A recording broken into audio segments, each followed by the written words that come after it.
మహిళ చనిపోదాం అనుకుని 1500 మందికి అమ్మగా మారింది. సమాజం చీకొట్టి తరిమేస్తే అదే సమాజానికి అమ్మగా మారిన ఒక దేవత. ఒక ఆడది అగ్నిపర్వతంలా మారిన కథ. చీదరించుకుంటున్న సమాజానికి తానే అమ్మగా మారిన మహోన్నతమైన వ్యక్తి కథ. గొడ్ల చావిడిలో బిడ్డకు జన్మనిచ్చి శ్మశానంలో నిద్రిస్తూ రైల్వే ప్లాట్ఫారంపై భిక్షాటన చేస్తూ చివరకు ఆత్మహత్య చేసుకుందామనుకుని 1500 మంది అనాథలకు తల్లిగా మారింది. చివరకు తనను గెంటేసిన భర్తను కూడా క్షమించి ఆదరించిన దేవత. ఆమె ఎవరో కాదు, సింధూతాయ్ సప్కల్. మహారాష్ట్రలోని వర్ధా జిల్లాలో ఓ చిన్న గ్రామం అది. ఒకరోజు అమావాస్య రాత్రి. బయట కుండపోత వర్షం, ఉరుములు మెరుపులు ఆకాశాన్ని చీల్చేస్తున్నాయి. ఆ ఊరి చివర ఉన్న ఒక పాడుబడ్డ గొడ్డు చావిడి అది. లోపల కటిక చీకటి, పేడ వాసన. ఆ బురదలో ఆవుల మధ్య ఒక 20 సంవత్సరాల నిండు గర్భిణి ప్రాణభయంతో వణికిపోతుంది. పురిటి నొప్పులు మొదలయ్యాయి. అరుపులు గొంతులోనే ఆగిపోతున్నాయి. బయట ఉరుముల శబ్దం, లోపల ఆ తల్లి ఆర్తనాదం. సహాయం చేయడానికి మనిషి లేడు, మంచినీళ్లు ఇచ్చే నాథుడు లేడు. చుట్టూ ఉన్న ఆవులు ఆమె బాధను చూసి దగ్గరకు వచ్చాయి. ఆ మూగజీవాలు ఎక్కడ తొక్కుతాయో అని ఆమె భయపడింది. కానీ ఆ మూగజీవాలు ఆమె చుట్టూ రక్షణగా నిలబడ్డాయి. ఆ అర్ధరాత్రి ఆవు పేడలో, బురదలో ఆమె ఒక ఆడబిడ్డకు జన్మనిచ్చింది. బిడ్డ పుట్టింది, కానీ బొడ్డు తాడు కోయడానికి కత్తి లేదు. రక్తం కారుతుంది. ఏం చేయాలి? ఆమె కళ్ళలో నిప్పులు రగిలాయి. పక్కనే పడి ఉన్న ఒక పదునైన రాయిని తీసుకుంది. తన చేతితోనే ఆ రాయిని పట్టుకొని దాన్ని బలంగా మోదుతూ తన కడుపు పేగును కోసుకుంది. ఊహించగలరా ఆ నరకాన్ని? ఒక ఆడది అంతకంటే దారుణమైన స్థితిలో ఉండగలదా? అక్కడితో అయిపోలేదు. ఆ రాత్రే బిడ్డను గుండెలకు హత్తుకొని రక్తమోడుతున్న శరీరంతో కిలోమీటర్లు నడిచింది. తన పుట్టింటికి వెళ్ళింది. తన కన్న తల్లి అయినా చేరదీస్తుంది కదా అని. కానీ ఆ తల్లి, భర్త వదిలేసిన దానివి, నీ వల్ల మాకు పరువు తక్కువ, పో ఎక్కడైనా చావు అని ముఖం మీద తలుపు వేసింది. ఇప్పుడు ఆమెకు రెండే దారులు. ఒకటి ఆత్మహత్య చేసుకోవడం, రెండోది ఆకలితో చావడం. ఆమె రైల్వే స్టేషన్‌కి వెళ్ళింది. బిచ్చగత్తెలా మారింది. పగలు రైల్వే ప్లాట్‌ఫారం మీద పాటలు పాడుతూ భిక్షాటన చేసేది. రాత్రి ఎక్కడ పడుకునేదో తెలుసా? శ్మశానంలో.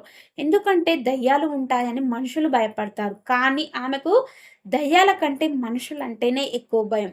ఇక్కడైతే ఏ మగాడు నన్ను ఏం చేయలేడు అనే నమ్మకంతో శవాల మధ్య నిద్రపోయేది. ఆకలి వేస్తే శవాల మీద చల్లిన పిండిని, అక్కడ పడేసిన తిండిని తినేది. కొన్నిసార్లు చలికి తట్టుకోలేక కాలుతున్న చితిమంటల దగ్గర కూర్చొని, ఒకరోజు ఆమె చేతిలో ఉన్న పసిగుడ్డు ఆకలితో ఏడుస్తుంది. తన కడుపులో పేగులు కాలిపోతున్నాయి. ఇక బతకడం దండగా అనిపించి రైలు కింద పడి చనిపోదామని నిర్ణయం తీసుకుంది. అప్పుడే ఆమెకు ఒక దృశ్యం కనిపించింది. ఒక ముసలి బిచ్చగాడు ఆకలితో అమ్మా అన్నం అని అరుస్తూ చనిపోయే స్థితిలో ఉన్నాడు.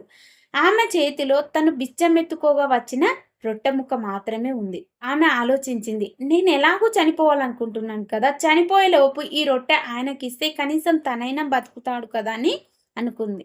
వెళ్ళి ఆ రొట్టె ఆయన నోటికి అందించింది. ఆయన కళ్ళలో నీళ్లతో ఆమెను చూసి చేతులు జోడించాడు. ఆ క్షణం ఆమెలో ఒక ప్రళయం వచ్చింది. ఆకలి నా ఒక్కదానిదే కాదు, ఈ ప్రపంచంలో ఎంతో మందికి అమ్మ లేదు, ఎంతో మందికి తిండి లేదు. వాళ్ళందరికీ నేను అమ్మగా మారాలి. నేను బతకాలి. వాళ్ళ కోసం బతకాలి. అంతే. సింధుతాయ్ సప్కల్ అనే అబల మదర్ ఆఫ్ పర్పన్స్‌గా మారింది. ఆమె రోడ్ల మీద దొరికిన అనాథ పిల్లలను చేరదీసింది. వాళ్ళ కోసం భిక్షాటన చేసింది. నా పిల్లలకు ఆకలి వేస్తోంది, ధర్మం చేయండి అని గొంతెత్తి అరిచింది. ఆమె ఆవేదన చూసి జనం కదిలిపోయారు. డబ్బులు ఇచ్చారు. ఒకరు కాదు, ఇద్దరు కాదు, ఆమె ఏకంగా 1400 మంది అనాథ పిల్లలకు అమ్మగా మారింది. ఎవరు విసిరేసినా, ఎవరు వద్దన్నా వాళ్ళందరినీ తన కొంగులో దాచుకుంది. వాళ్ళని చదివించింది. డాక్టర్లను చేసింది, ఇంజినీర్లను చేసింది. ఆమె పడుకున్న శ్మశానం ఉన్న స్థలంలోనే పెద్ద ఆశ్రమాలు కట్టింది. ప్రపంచం మొత్తం ఆమెను నెత్తి మీద పెట్టుకుంది. 750కి పైగా అవార్డులు కాళ్ళ దగ్గరకు వచ్చాయి. భారత ప్రభుత్వం పద్మశ్రీ ఇచ్చి గౌరవించింది. కానీ ఈ కథలో అసలైన మలుపు ఇక్కడే ఉంది. చాలా ఏళ్ల తర్వాత ఆమె ఆశ్రమానికి చినిగిపోయిన బట్టలు, వణుకుతున్న శరీరం. ఆమె కాళ్ళ మీద పడి బోరున ఏడ్చాడు. నన్ను క్షమించు సింధు, నేను పాపాత్ముడిని. నిన్ను గొడ్డు చావిడిలో తన్ని తరిమేసిన నీ భర్త నేనే. ఇప్పుడు నాకు ఎవరు లేరు. నన్ను కూడా నీ అనాథాశ్రమంలో చేర్చుకో అని వేడుకున్నాడు. ఆ స్థానంలో వేరే ఆడది ఉంటే ఏం చేస్తుంది? ఛీ కుక్క నన్ను ఆ రోజు చంపాలని చూసావు. ఇప్పుడు నా కాళ్ళ దగ్గరికి వచ్చావా? అని కాలితో తన్ని తరిమేస్తుంది. ప్రతీకారం తీర్చుకుంటుంది. కానీ సింధుతాయి మాత్రం అలా చేయలేదు. ఆమె ఆయనను చూసి ఆ మాటలు విని చిన్నగా నవ్వి నేను ఇప్పుడు కేవలం సింధుని మాత్రమే కాదు, వేల మందికి తల్లిని. ఒక తల్లి తన బిడ్డను ఎలా కాదంటుంది అని అంది. ఆ ముసలివాడిని లేపి కన్నీళ్లు తుడిచి, ఇదిగో ఇన్నాళ్ళు నువ్వు నా భర్తవి. కానీ ఈ రోజు నుండి నువ్వు నా భర్తవి కాదు, నా పెద్ద కొడుకువి. ఈ ఆశ్రమంలో మిగతా పిల్లల్లాగే నువ్వు కూడా నా బిడ్డగా ఉండు అని చెప్పింది. ఆమె గొప్పతనం చూసిన ఆ భర్త అక్కడే కుప్పకూలిపోయాడు. ప్రతీకారం అంటే చంపడం కాదు, క్షమించి బ్రతకనివ్వడం అని ఆమె ప్రపంచానికి చాటి చెప్పింది. నీకు కష్టాలు వచ్చాయని ఏడుస్తున్నావా? వర్షంలో, పేడలో, కత్తి కూడా లేని టైంలో రాళ్లతో బొడ్డు కోసుకున్న సింధుతాయి ముందు నీ కష్టం ఎంత? శ్మశానంలో శవాల మధ్య రొట్టెలు కాల్చుకు తిన్న ఆమె దారిద్ర్యం ముందు నీ పేదరికం ఎంత?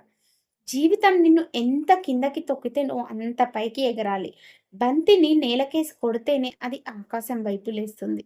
నిన్ను ఎవరైనా అవమానిస్తే వాళ్ళని తిరిగి తిట్టకు. నిజంతోనే వాళ్ళు సిగ్గుపడేలా తలదించుకునేలా చేయి. ఎంతలా అంటే నిన్ను తరిమేసిన వాళ్ళే చివరికి నీ కాళ్ళ దగ్గర బ్రతుకును అడుక్కునేలా ఎదగాలి. ఆమె దగ్గర డబ్బు లేదు, ఆస్తి లేదు, అందం లేదు, చదువు లేదు. ఉన్నదల్లా ఒకటే గుండె ధైర్యం. చావు అంచుల దాకా వెళ్ళావా? పర్లేదు, అక్కడి నుండే అసలైన జీవితం మొదలవుతుంది. నీ జీవితాన్ని ఒక చరిత్రగా మార్చుకో. ఎందుకంటే నువ్వు సామాన్యుడివి కాదు, ఒక యోధుడివి.